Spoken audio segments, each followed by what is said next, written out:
shout at us. All right.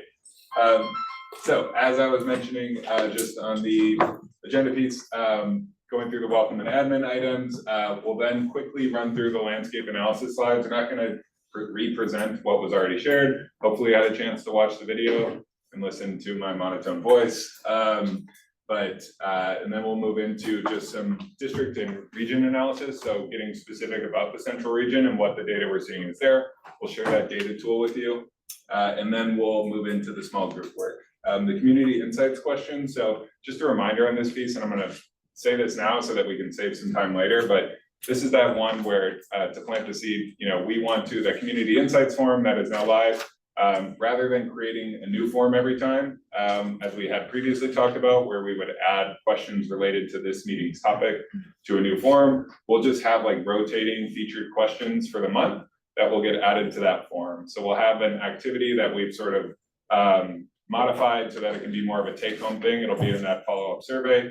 So that after, we finish the conversations today, we'd really like you all to think like, what are those questions we should be asking the wider community to really help inform this process? And maybe questions we haven't been asking or haven't been asking, sort of in the right way so that we can do that. So what we'll do is use that same tool that was for the welcome question. We'll just have a new question, a new prompt on there, and it'll be the same prompt that all the other regions have gotten. So you'll see that there are answers pre-populated. You can also like upvote the ones that you like, you can downvote ones you think are less relevant, or you can add your own. So we'll try to take some of the top questions, or if we see, repeats in there and have those folded into the community insights forms until the end of the next month's meeting. Hopefully that made sense. It is all explained in the survey follow-up as well. So for the sake of continuing to move, and then we'll just move into the April look ahead and what's to come in the following months. Great. So jumping into, I think, Larry, you have to click back on the PowerPoint piece, but jumping into the welcome item. So quickly, while we're getting that set, I know the meeting notes were shared. We didn't see any comments that were added there. I just wanted to see if anybody had thoughts, comments, concerns as it relates to those. I know it was an introductory meeting, so not a lot to go through, but great. Do just want to make sure we're checking that at the top. And then there have been a few responses on the community insights form to date, nothing really like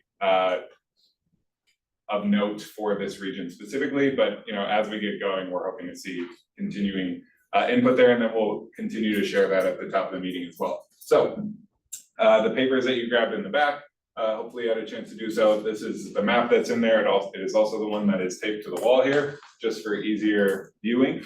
But really trying to give you as much as we can on that front. There's also a map of private and non-MPS public schools, so charter schools, independent charter schools, and non-instrumentality charter schools, and just to try to give you an understanding of where everything lies in the city. And then these are just some of the resources we've added to that Google Sheet, Google folder. So we'll continue to add stuff in there as we go, and try to send regular updates, kind of highlighting those pieces as well. The last sort of admin piece we want to add is just the 2025 strategic plan survey. So about this time last year, in the spring, we put out a bunch of questions related to the LRFMP to really get community feedback on why people are choosing the schools they are, what their perceptions of the buildings are, et cetera. Which was a really great opportunity. It has a really wide reach, that survey does, because I'm sure many of you have taken it. It's got a lot packed into one survey. So we are going to be developing some additional questions for this year. They probably won't be as exhaustive, but really, focusing on awareness of the project and access to the resources and goings on. So what we'd like to do, just to keep you all abreast of that and involved, like we'll draft those questions, and then we'd love to share them with you to get your feedback and input on whether it feels like we're asking the right questions or if there are tweaks we can make to be more effective with that. So more to come. Just wanted to plant that seed to keep an eye out for that. All right. Any questions on admin stuff, welcome stuff? Great. So we'll jump into the landscape analysis. Again, I'll move through this really quickly. That being said, if you have questions, if there were parts that you didn't feel like were fully, explained in the recording, happy to answer those. I'll fill in gaps that have come up at the other meetings, just in case other folks had similar questions. But again, I'm going to try to keep it quick so that we can get into the breakout sessions. So starting off, just looking at enrollment across the city overall. That's this top orange line that you're seeing here, and seeing the decline in enrollment across Milwaukee, and then breaking it out by school type, which you'll see sort of consistent throughout the analysis. But you've got MPS here, and then just showing sort of the increasing enrollment, both of the private choice programs, schools, and independent charter schools. Then when we move into sort of the distribution, just showing how the shift in sort of market share from MPS serving over 2/3 of the students in Milwaukee to now just over half, and just how that sort of division is changing over time. And then just zooming out to look at it nationally to see that similar trends where you have district enrollment going down, charter enrollment especially is going up, so their share has increased, from 4.5% to roughly 7.5% over this time span, and actually a more modest increase for private schools nationwide. So just wanting to highlight some more recent current events, if you will, that are related to funding changes. I want to specify that our intent with this was not to go down the rabbit hole of per pupil funding for each different school type, but just to highlight that per pupil funding has gone up for the independent charters and private choice program, the AKA voucher schools. So these are the increases. These are not their total amounts, which I believe before this were between $8,000 and $10,000 per pupil.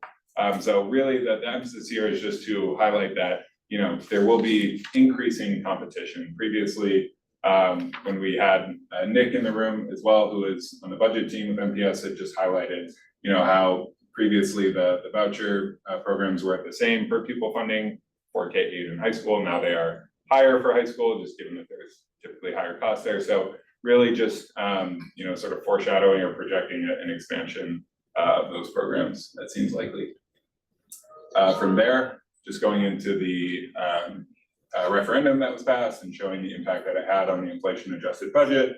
So hopefully y'all are aware of that. I won't go into too much detail. Here we just look at the per pupil funding for MPS and how it compares to the other large districts in the state, which is what you're seeing on the left. And that is also not showing the change. So Madison did a referendum after this chart was made, which is not reflected there. So that is different. And then this is the metro Milwaukee area, other districts, just so comparisons for per pupil funding. At the top, just kind of digging into what are important considerations as you try to compare per pupil funding, and knowing that there are different costs for educating different student populations. So when you take into consideration some of the demographics, it sort of helps understand why some districts have higher costs. So one of those demographics that is critical is economically disadvantaged status. So knowing that Milwaukee has a high child poverty rate, and that most of those providers in Milwaukee, so this is again MPS, the private choice programs, and the independent charters, are serving around 80% of their student population is considered economically disadvantaged, with the statewide average being about half that. Hey, not a problem.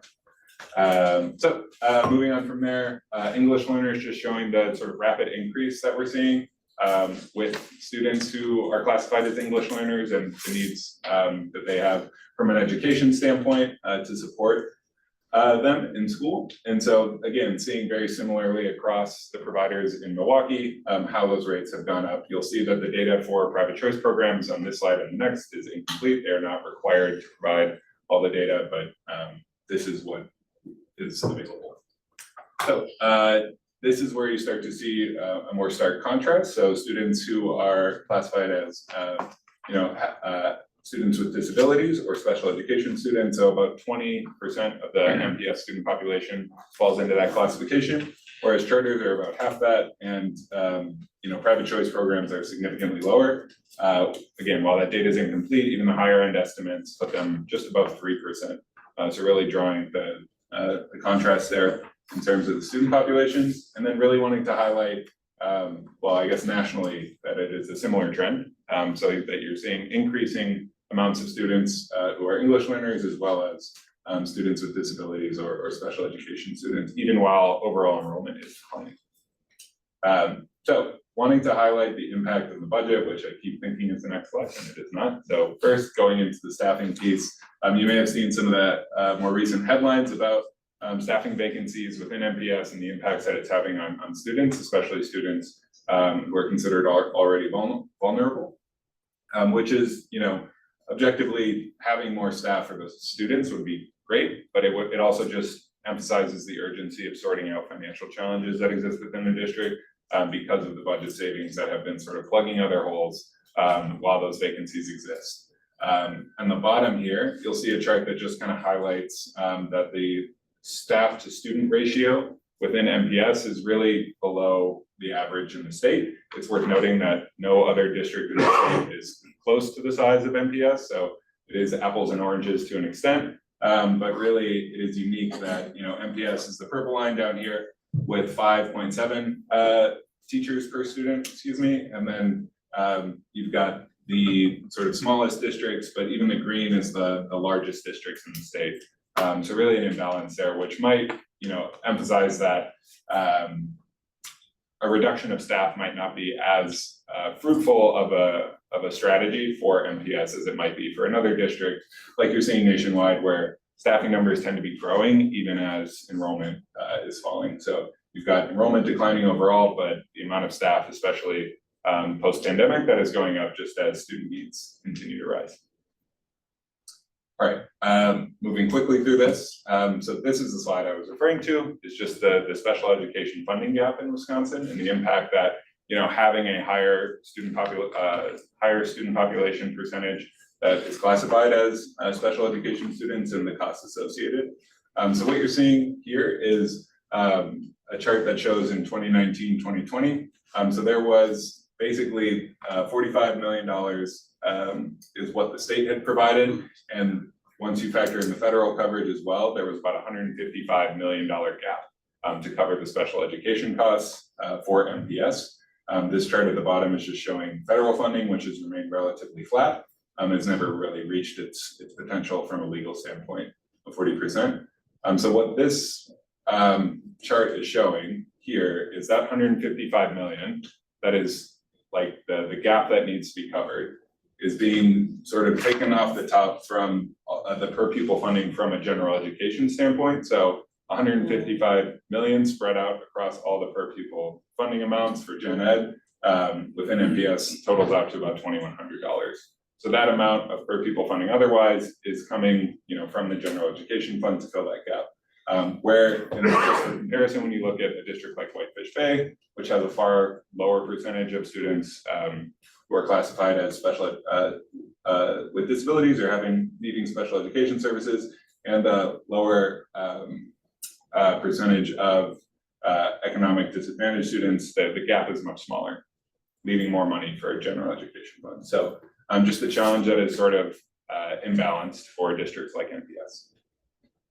All right, almost done. So lastly, just highlighting, over time, so since 1994, you've seen about a 30% enrollment decline with only a 4% decline in the amount of buildings that are open in MPS. So just the imbalance there, and that there are fewer students per building in the district than ever before. And you are seeing very similar trends nationwide, where there's actually more district schools open now than there were, I believe this goes back to 2013, even though there are significantly fewer students. So enrollment has been declining. There's a spot right there in the back. Grab it. Enrollment has been declining and the number of schools has actually been going up, which just, again, is projecting a likely, really challenging time for a lot of districts to make, financial moves to try to change the paradigm there, especially when considering everything going on at the federal level. So that is a sort of hyper speed run through of the landscape analysis. Any questions on that front about anything I covered? I know I moved quickly through that. Good. Great. So we'll move into the district versus region analysis. Yeah, before we do that, so thank you, Larry. This is the data dashboard. So we have a QR code at the end of this that we'll share with you so that you can use this on your own. But what we've tried to do is model, so data not only at the sort of district-wide sense, but dividing it up between the 4 regions. So we've got these maps as well. It's worth highlighting that the 4 regions are just geographic. We know that the way MPS supports schools, there's a 5th region just for high schools. Those high schools have been folded into the 4 geographic regions just because we are sort of looking at it from a geographic standpoint. So that's how we've sort of split this up. And we will explain what each of the 4 charts are as we go through the next slides, but I see Laren has already used that filter in the upper left, so dropping down to central, and then the one right beneath that, you can actually go to any school within that region to look at more specific data to that school. So Laren, if you pick a school at random here, you can see kind of the details there about grade type or like grade level configuration, what the enrollment was most recently, and then percentage of students coming from the attendance zone as well. So we're gonna build on that more. The next, spoiler alert, the next month's meeting is gonna be around transportation and programs. So really talking about kind of where students are coming from and going to attend school. But wanted to give a little bit of detail on that. And then you can see school-specific enrollment trends in the bottom left there. And if you hover over those bars, they should give you numbers. I will say that this is not yet a mobile-friendly tool. We are not software developers. We are sort of building these custom for the district to use, and there's not like a SaaS fee attached to it. So we want to make it so it's useful for you all and for the district going forward. We appreciate your patience with our lack of sort of shininess and yeah. Are these going to be able to be shared with other people, or do you want us to keep them in-house? No, that's a great question. Sorry. No, we don't want you to keep them in-house. Yes, they can be shared with other people. Our plan is to post them to the project website after we finish the last meeting tomorrow night. Okay, perfect, thank you. Yeah, thanks for asking. So yeah, we'll get into the specifics of it and share that tool with you, but yes, it will look ugly on a phone. So sorry in advance for that.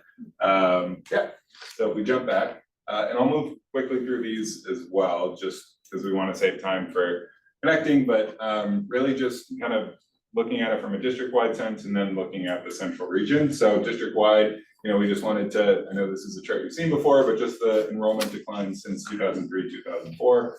So a lot of the charts on that data dashboard are going back to like 14, 15, which there was like this time of sort of a plateau before it drops again, kind of around that COVID-19 time.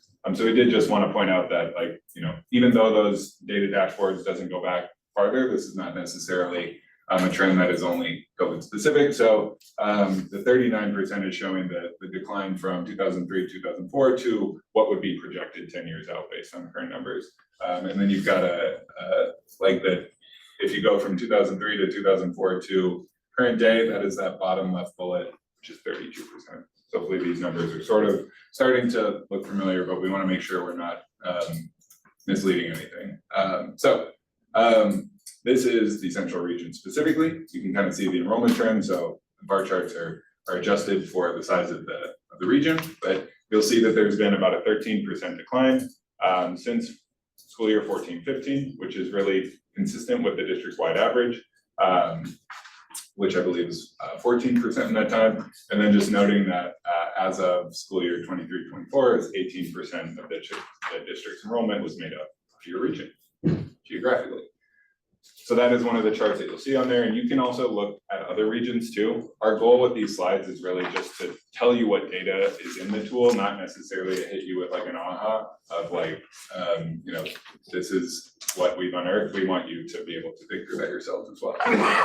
Quickly, I just want to touch on grade level configurations. This is on the project website. You may have seen it already, but we know that there are very many. There are 10 different grade level configurations within the district. We have consolidated them into 4 for the sake of these data dashboards, so that you don't have 10 different lines going across all at once.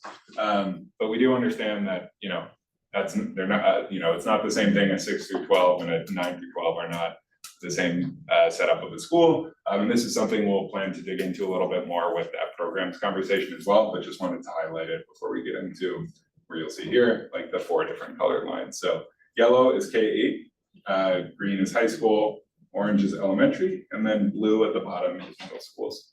And then there is a legend up there. It's just really hard to see, so I just wanted to name that. But this is, so for the district, you kind of see some of the trends here. So high school even increasing a little bit up until that COVID-19 time at a very stable level with a slight increase before going down. K-8 sort of steadily declining before having that larger drop off. Middle schools generally serving a lower percentage since the district moved towards more K-8s than middle schools. So just kind of highlighting that again, it's not to give you an aha moment with these slides, but really just help you understand what data we're representing so that you can dig in yourselves. This is Central Region specifically. So you'll see that high school enrollment in Central Region actually has been declining more steadily than district-wide. It did have a little bit of a bump there, but and then having that sort of similar decline during the pandemic period, where K-8 and elementary schools are really consistent with the district-wide trends, and just seeing that more steady decline. And then, you know, having it's worth noting that this was, 1920 was when Douglas Middle School was open, so that's how it kind of jumps up from 0 to something. And then just the trends from there, that's the only middle school in the region. So that is representing that school. District-wide sense, so again, these are you know, tables and charts that you've seen on the website, but just showing sort of the widespread nature of enrollment declines and that it isn't, you know, sort of clustered around one specific area and it's happening across the district. And, you know, just showing these charts. So what we've done is giving you that region specific as well, so that you can see, and now that last one was over a 10-year stretch, it's worth noting. And this one is over a 5-year stretch. So we want, like, as we go through this and with the data dashboard, I also want to very like explicitly invite you to let us know if there are other data points or like charts or details that would be helpful to see. Like, we want to make this as useful as possible for you all. So please let us know what's going to be there. Yeah. Sorry, do you have this chart as like an overall percentage of the school population? Sorry, showing like the gain of the overall. Yeah. So I think when you do that data dashboard and do the school specific selection, you should see the enrollment there. Okay. And that'll show, and you can see the different numbers, but yeah, great question. And then it's worth noting, I believe it's this third line down is Douglas. So that's just showing over the last 5 years, they've gone from 0 to not 0, which is why that does look like a big jump, but you'll see otherwise, there are really sort of limited gains, and this is very consistent with what we're seeing district-wide, but limited gains and mostly declines. Now, relatively modest declines, save a few. And what's interesting for the Central Region is that a lot of the schools that were gaining were a couple of them were high schools, and then the schools that had some of the steeper declines were also high schools. So just trying to dig into that, yeah. Just to be clear, so 5 years ago was the 1920 school year? I believe it is 1920. I want to check myself on that, but yes. 1819? I actually, yeah, 1920. 1819, This- because this is going from 23, 24. That's what I'm wondering, Yes. yes, that's what I'm wondering, okay, Yes. yeah, thank you. Thank you. No, yeah, thank you for asking. Yeah. So yeah, you'll see like King had a significant decrease, same with Washington. Whereas I know we have like Groppe had a small tick up, and then I think North Division also had a tick up. But again, these are, you know, less than 50 students, so it's not necessarily saying that it's a drastic change. All right, the last chart that we'll share is just the enrollment distribution by school level. So this is grade level configuration again, but just showing how many schools in the district sort of fall into these different parameters that we've set. So across the bottom is 0 to 200 at the far left, and that's based on enrollment. So there are between 0 and 200 students enrolled at a school, not based on capacity. And this is all 23, 24. And then you'll see the majority of the schools fall into that 200 to 400 range. Second place from there is the 400 to 600, and then kind of moving on from there. So this last one is the only one that doesn't go up by 200, which is 1,000 to 3,000. So just accounting for those really large high schools. Can you go back one? Yep.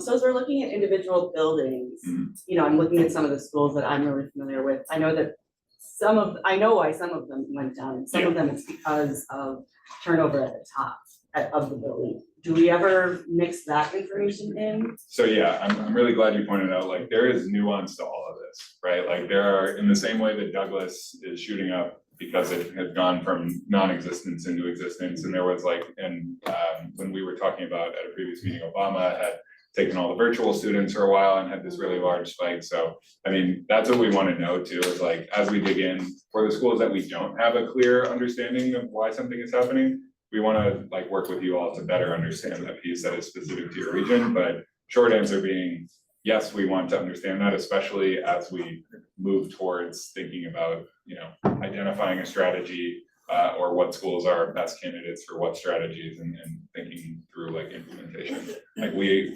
would intend to have already turned over the stones on all those details by then. By the end. No, by the time that we're like talking about making selections, right? Like if there's a school at the top of the list and we're saying, oh, well, the enrollment has declined by X in the last 5 years, we are going to, deeply investigate why has that happened? Is there an obvious reason? If not, like maybe then, we dig deeper or we just see like what we can find out, whether it's something that is, I guess it's circumstances that are around it. I don't want to hypothetical too hard on it. So for example, I'm sorry, so you're saying we might add some of those factors in after we have identified maybe like the top most likely or biggest declines or something like that, and then for those we would investigate and find more factors? So I don't think we have it set in stone in terms of the steps in which we would add those details. I just know that we want to give you as much detail as possible right now from that high level. We understand that it is not at a nuance level at this moment. And before we get to the point where we are talking about implementing a specific strategy, we would be looking at those more So specific you're gonna go details. get that information, like principal turnover or something like that, and then we'll add it in? Sorry, I'm thinking. No, I'm saying that like the effort it would take to do that across 147 to like put this together with each chart and have each sort of specific detail is kind of, that's a large lift. So right now we're saying like moving towards like, okay, these schools make sense in these, thinking about like the strategy candidate groups.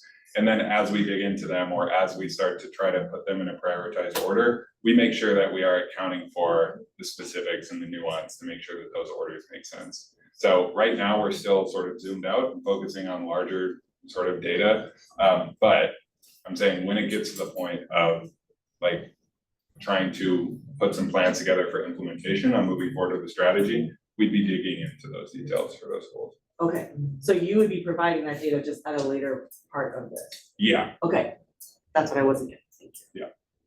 sorry, I think it's, Do you know what school like virtual students are currently enrolled in or like how that works into the data? there's the new virtual program. What schools virtual students are Yeah, the enrolled in? virtual students are attached only in name to Obama right now.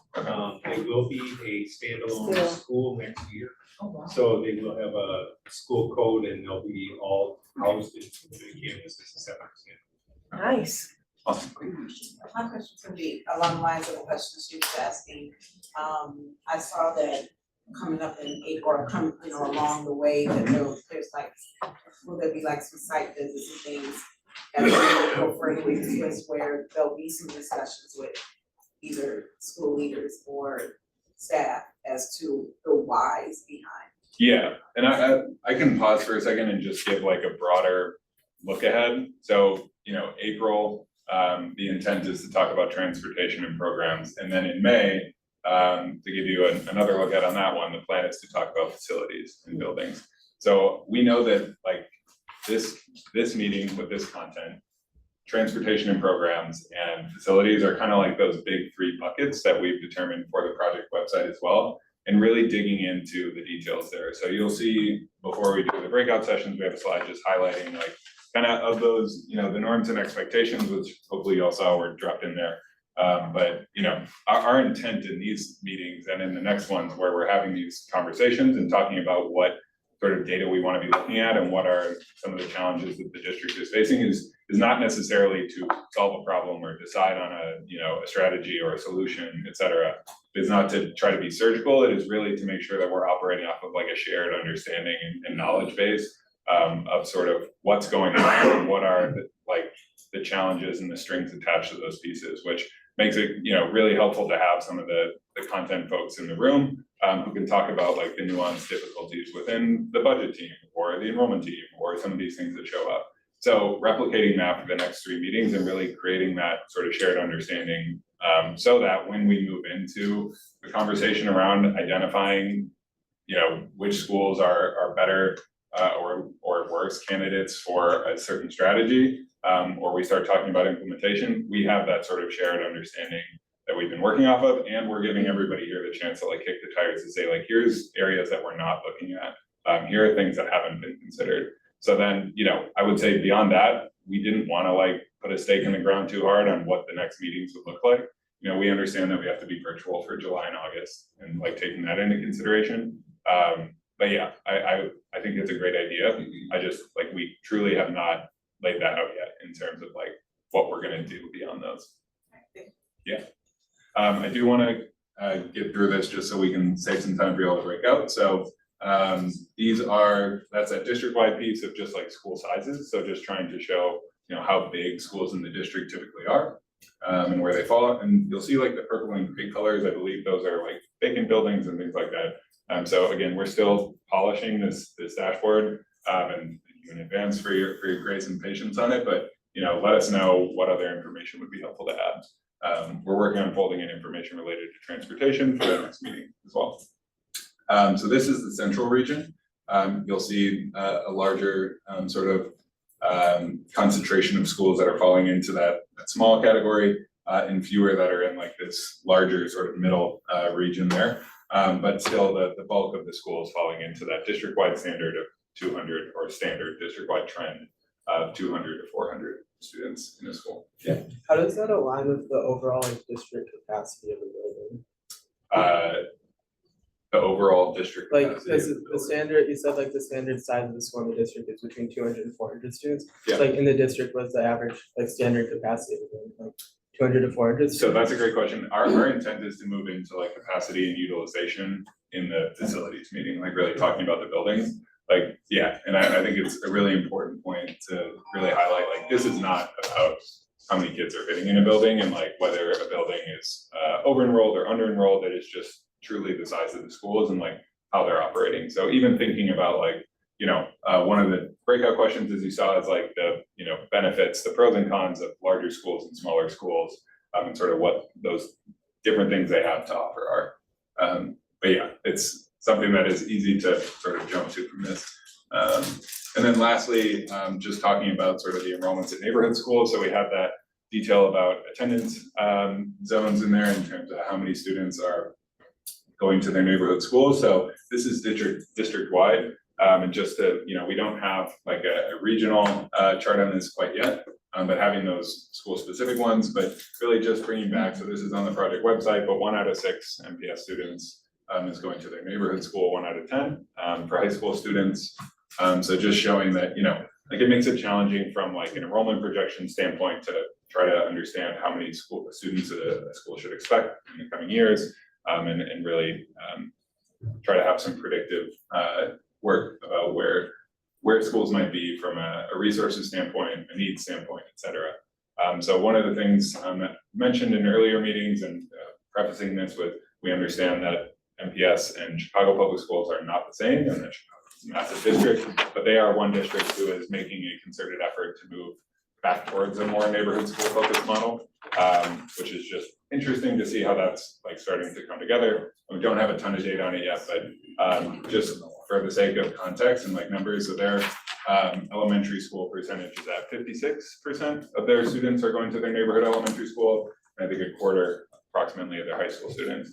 It's also worth noting they're not set up as like an open choice structured district. So again, not apples to apples by any means, but just kind of where some other districts are at and how they're thinking about neighborhood schools.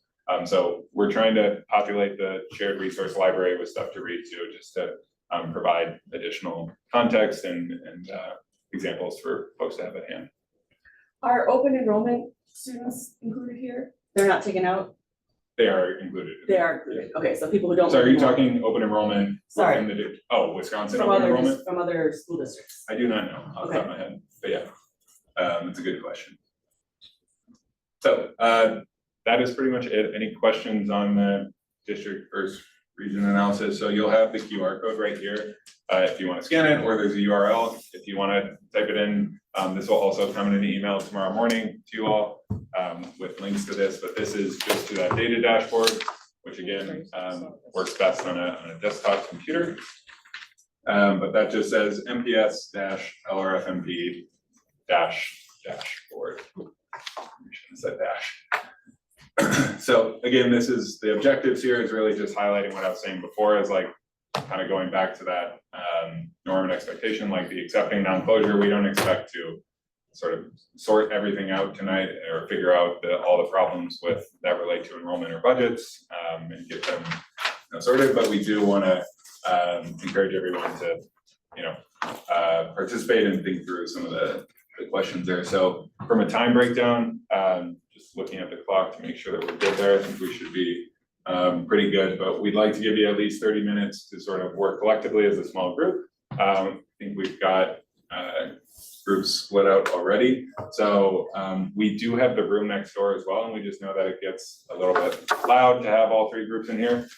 So if group closest to the door doesn't mind, sorry, group closest to the door.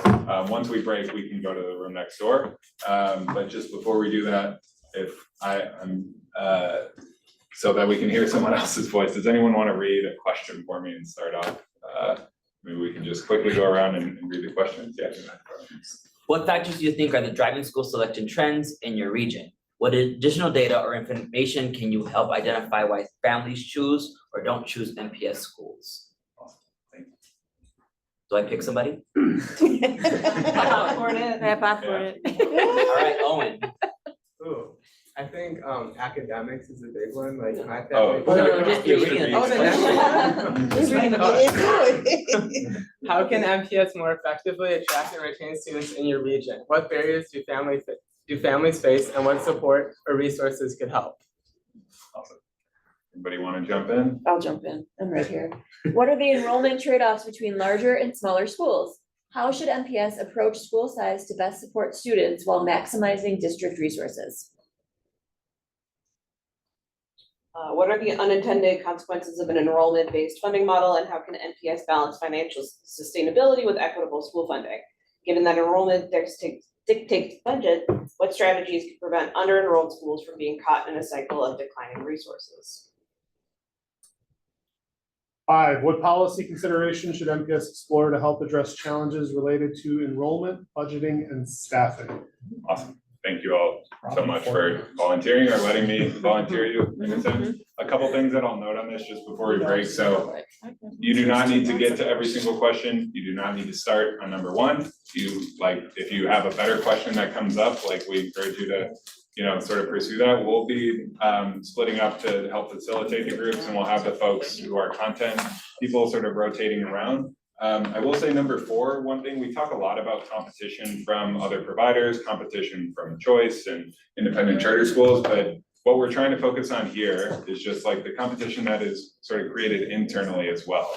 We know that, with the sort of hybrid decentralized budgeting approach that MPS has, that there are schools who end up with more resources and schools end up with less, and then if they end up with less, they have less sort of draw for the next year, and it does end up in that cycle. So that's what we're really trying to highlight, is just, again, it's easy to go back to the competition part, and that is totally relevant as well, but just thinking about some of the stuff that might be more within the locus of MPS's control too, to think about how they want to restructure things. So I know that's a really wordy question.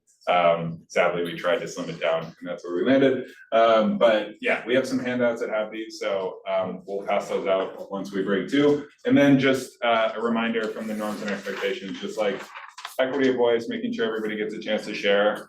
We'll try to help, facilitate and keep things moving and give you time checks and everything. But yeah, that's pretty much it. So we will, and then maybe if I can have one person from this table jump to this one, since we've got 6 and 4, and then 5 in the back. Yeah. And then we've got the room right next door as well. Yeah, it does it, but I think they, okay. I'll pass those. Owen. We haven't used that. Those, please. But Artie, we're not. What? Artie, we're not. The door's right here. He showed us. The Oh, door's that right door, there. some Yeah. door. I can't even see it, I'm so close. Here, if y'all wanna take these with you. Yeah, absolutely. I'm gonna think we've got it now. I have like 4 pairs of glasses. I should put one in my bag every morning. It's because I called to work and then I went to school. So then I just rushed out the house. Yeah. I felt so Why bad. did you call it? Huh? Why did you call it and then go? So. Can we go now? Let me say that in the hallway when I'm not being recorded. Andrew, what school did you work at? I worked at Madison High School. J-Mac. Yeah. I started Sorry. at Silver Spring. Why not? I became a math teacher leader, so then I got split between Hawthorne, Lemons, and Gwen T. Jackson. That was only a year though, 3 schools of mine can't be effective. And then that had me at our.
excited to hear from you all, and share with the other groups kind of what we were talking about. So maybe we'll, call the groups like A, B, and C.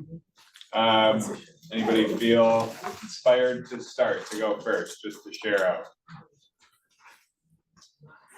I think you would be a great sponsor. Middle table, can we come back together? Thanks, y'all. I just think you were just happy. What did we talk about? Want to be respectful of folks' time, so we got about 10 minutes left. I will, table So- C. At table C or group C, we talked a lot about like the enrollment and how that affected the programs offered at a school and like maybe the optimal school size, if you will. And then we also, what else did we talk? Oh, we talked. Reputation. Yeah, reputation. How the media does not portray MPS very well and how some schools have sort of taken it upon themselves to like advertise their brand on social media. And maybe how more schools could have an active social media presence. Anything else? We talked a little bit about the fact that because of specialization within the schools, that you do create this kind of competition within the school. So like Excuse me. people will choose Audubon because it has all these STEM programs, even though they have a neighborhood school. And so basing funding off enrollment, you are kind of giving some schools an advantage. And like Monica, the school she works for, has such a small enrollment that they don't get to offer a lot of the things that people would find attractive. And to me, that feels like a vicious cycle, because how do you ever get out of that? If you can't attract more kids, you can't grow your enrollment, and then you're just kind of stuck. Any other questions? Great. Thank you all so much. Any questions for table C before we move on? All right, table B. We talked about having a standard of care. With one of the questions, what is the unintended consequences of enrollment-based funding? That there should be a standard of care for all schools. Every school must have this in order to stabilize enrollment, having students present.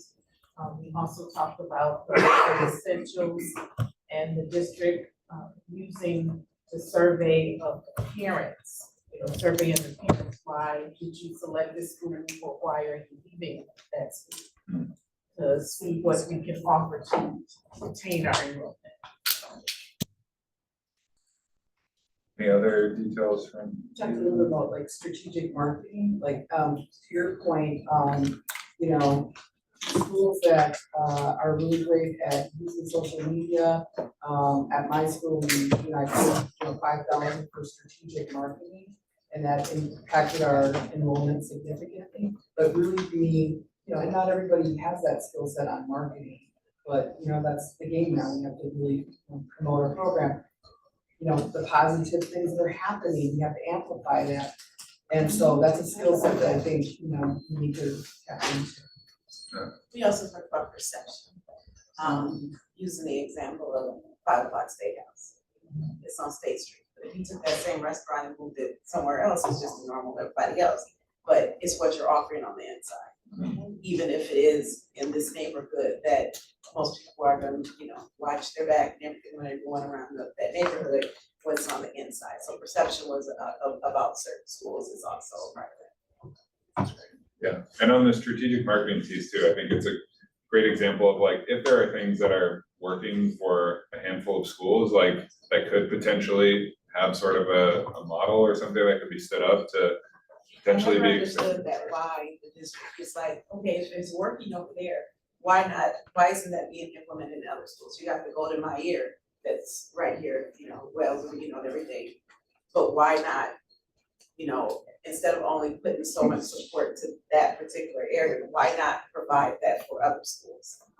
Yeah. I think it falls upon the principal to be that, like, hey, come up with one pagers and, having that, social media kind of really pushing on Facebook and Instagram and all this other thing to help with the school. Yeah, we talked about Audubon, but where you went, I walked in there for a forensics meet and I had no idea what I was like, what is this school? I didn't know they had all of these things. And it feels like it shouldn't be shocking to me to walk into a school like that. And with Audubon, so I graduated in 2019, and since then they got a new principal, which the old principal, that's a different story, but the new one, she's been actively like, they have a great new TikTok page for the news crew. I'm like, it's so fun just to see them like kind of like do all this new stuff, and I'm looking at, I looked at their enrollment and it went up. And just that, and like 2 weeks ago, there's one science teacher at Audubon, and he took 3 freshmen to DC because they won something for like robotics, and like those are all things that they've been doing for themselves, like as a team, as a collective, like they all kind of like came together, and it was my understanding that this is like a strategy they've all thought about, and yeah, like it's just, social media can be free, it's just a matter of how we're using And it. that takes back to that whole thing of traditional middle schools versus a K school. Mm. And what's being offered to those students. And again, this group of kids is being left out of these experiences and things because you don't have staffing to be able to offer that. And so where are they? They're not changing classrooms and learning that process. They might have lockers and be able to do that, but they don't have diversity of teachers. They don't have those specialty classes. They're not moving between classrooms and things. They're in a one hallway, just like they're still in elementary school. Which is leaving out a lot of kids that are missing out on that. And the content, richer experiences by licensed teachers. Because many of the K-8s, they have subs in those classes or paras. There are vacancies in a K-8, whereas in the traditional middle school, I can only speak about one in the central region, and that one is, I think she might have one vacancy, but for like the core content areas, all of those teachers are certain. There are no vacancies in that space. So we do a grade to service students in K-8 in the middle school.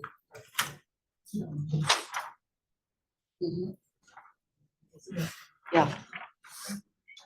Yeah, I wanna make sure table A, if you wanna share out about your discussion. I'd like to piggyback on what's kind of already been said about it. Sure. And I think that, well, first of all, safety is like number one. I think when parents are making the active decision, that's not always the case that the parent is making the active decision.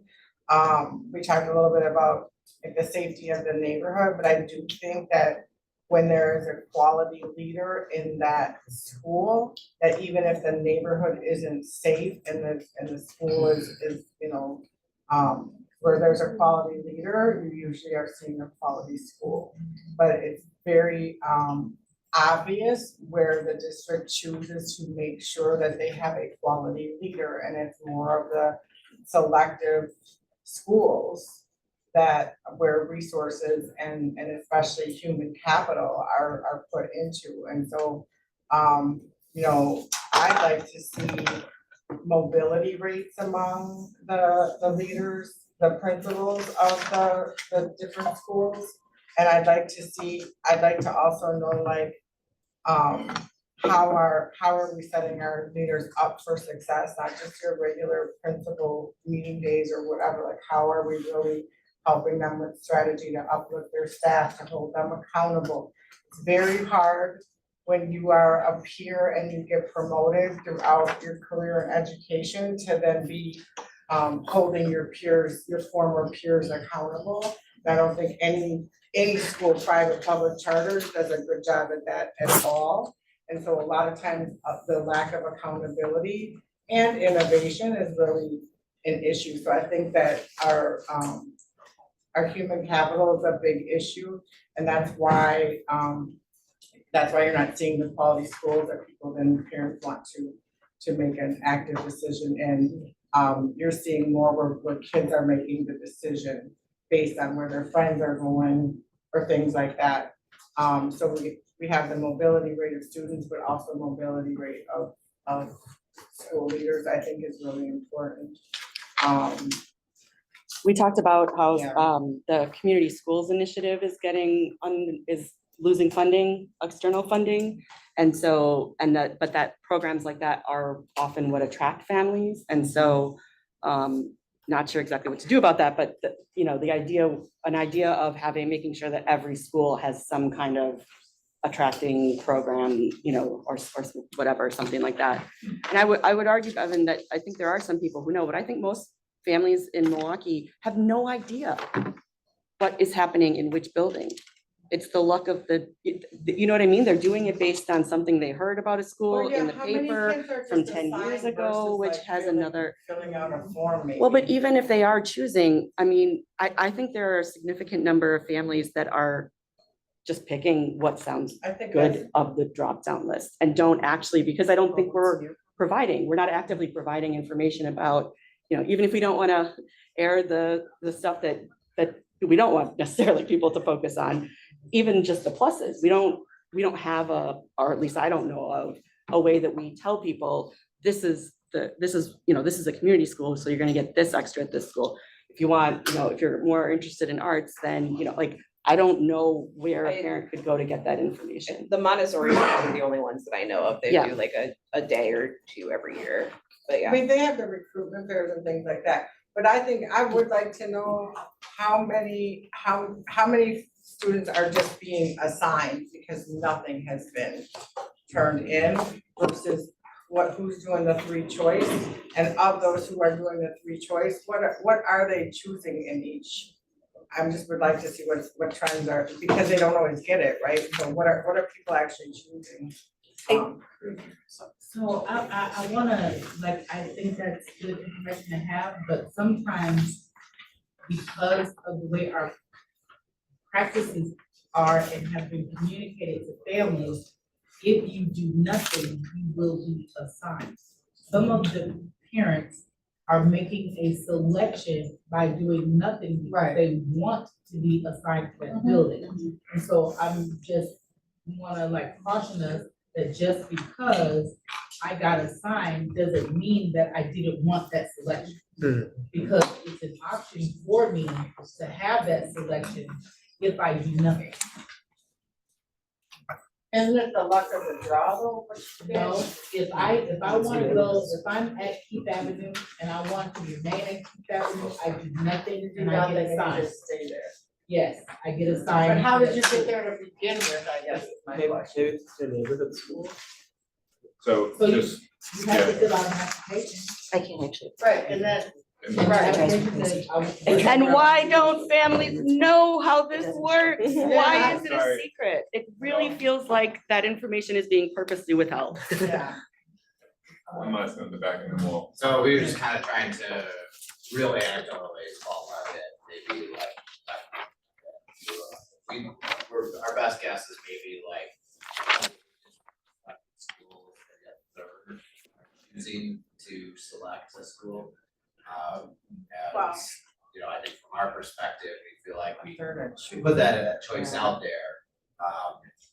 It's just, parents are busy, it's tough to engage, let that level, but that was kind of our ballpark. Does anyone else from NPS wanna? Yeah, I was gonna bring, so high school enrollment, we do high school enrollment, and again, it's open to everyone. It's open to anyone, whether they're outside of the district, inside the district, whatever the case is. We still have so many families, so many people that just don't even apply. They don't put in an application, they don't select a school. Then we have a number of families that just, again, they're aiming for 1 or maybe 2 schools. And again, that's not good when you have 1,000 people applying for 400 seats. So, we know that there's a draw to certain schools, and we try to give information ahead of time. We let the parents know, here's where things shake out, this is what we're looking for. We tell them ahead of time, we give them this information, we provide that information. What directly to the information? family. What information is provided? Information about where the child is, and I'm only speaking about high school, at 7th grade, what kind of scores they have, what kind of grades they have. What's the likelihood of being able to select a school and get into that school based on the fact that there's 1,000, 1,200 people applying for one school, and that one school is not going to be able to take all. 7th grade, it's too late. But can I say this, you know, being from Head Start, I mean, you know, from me being in Head Start all the way through MPS and back in MPS and so forth. It was a time when you had guidance counselors who could help students in those fifth, sixth, and those younger grades to be able to figure out what it is that they wanted to do so that they could choose a high school based on what it was. Now, especially in K-8, you don't get a guidance counselor. You know, you got that one person that's on your budget that's listed on paper only, but you have no physical person there as a guidance counselor, not even that one day a week that's talking to students about that. My twin sister and I, when we were making the decision to leave John Muir to decide on what school we're gonna go to, you know, I knew that I was going into broadcast communication. So I got into John Marshall High School based on that program. She ended up at Marshall just because it was the path that the entire family followed. I got bus tickets or bus passes. She didn't get bus passes. I was in a specialty program. She wasn't. But we had guidance counselors to help with all of those. And this goes back to that whole piece of the standard of care is not the same in all schools. So I understand what you're saying about, yes, some may not know, but in those schools where where they have what they need, oh, I bet you they know. Oh, yeah. They know. Who knows? I really, Families. sorry, just for the sake of time, I appreciate the rich discussion too, and thank you so much to everyone for sharing. It's really helpful to hear the different perspectives and the challenges that are going on. So just to wrap through this, and I'm happy to hang out and answer any questions as people go, or if you want to, you know, sort of continue as we wrap up here. But this is just that community insights form. If you want to take it now, Lauren, we're able to activate the other poll everywhere. So it's that same link that you have in the front end.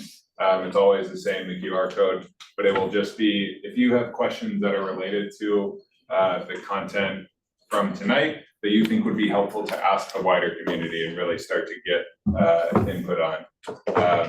And we're just turning the question on. So you'll get on there and it might still be the welcome question, but we'll just toggle on. Yeah, it's the far right. Yeah, there it is. We'll get that turned on. Otherwise, it's just like some next steps of what we're gonna do. So we'll have an email with the sort of follow-up survey go out to you. There it is.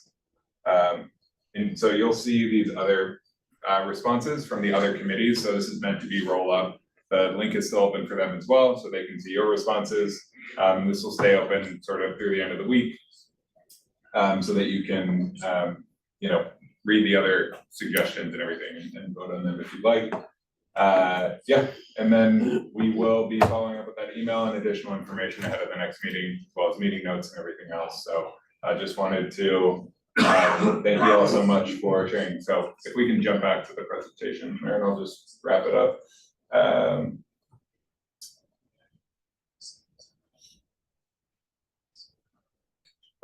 Let's see. So the look at is just transportation and programming. If you want to take a look at the programs page, that would be great. Again, we'll try to record as much as possible up front so we can maximize the time here. You'll get the link for that data dashboard if you didn't get a chance to grab it already. And then this is just kind of like, we'll send that follow-up survey. We'll get that community insights form updated once we get everything, and then just ask you guys to take that survey if you don't mind. We are reading every response that you put, just in terms of how the meetings are running and like what we can do better. So we really appreciate you taking the time to share the feedback, and we want to make this as fruitful as possible. So thank you all again, and thanks for hanging out a few minutes after. I'm letting us run over, and yeah, really appreciate it. So what information are you taking from today's meeting? So, I mean, there were 3 different groups going on. We've got notes that were happening at all different ones. I mean, I know I heard a lot from this table. I heard a lot about the questions in terms of what data is going to be helpful at the end. I mean, really, what we're going to do tomorrow too, just to plan to see. What? To Are plan you to the citywide one? No.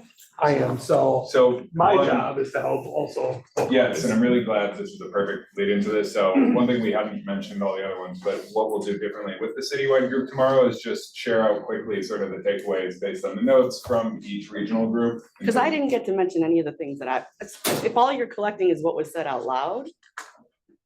None of, We you also know, had 2 people at your table taking notes of what was being discussed. Right, but I so- think she's saying I'm she didn't saying get to share what she. I didn't get a wanted. chance to say my thing out loud because we were talking about other stuff. So how else can that, So the community insights form can absolutely be open to everyone in this room too. Okay. You're also welcome to send us an email. So you'll notice too, we've switched from using the info@MPS facilities plan email, kind of got glitchy. So apologies for that. You'll see like the duplicate invite for the meeting invite. We just didn't want to create confusion, but Laren or myself will be emailing with our individual work emails. Confusingly enough, my last name is different now, but it is still me, so Nate Connor Kramer. That is coming from me. You're welcome to contact us via email or put it in through the community insights form, or in the feedback survey as well. Like, we have like an open-ended question at the end of just like anything else you want to add, so by all means, like, if there was something you didn't get to share tonight, I'm really glad you brought that up, at least, like, yes, we want to hear it. Okay. So, thank you for clarifying that. All Thank right, thank you all so much. You're right, though, somebody who like taught and whose wife like is a teacher and like. My kid's Oh, so like, I know, but He's the so I wasn't, it was good. He's like, oh, No, no, I'm going on a rant now.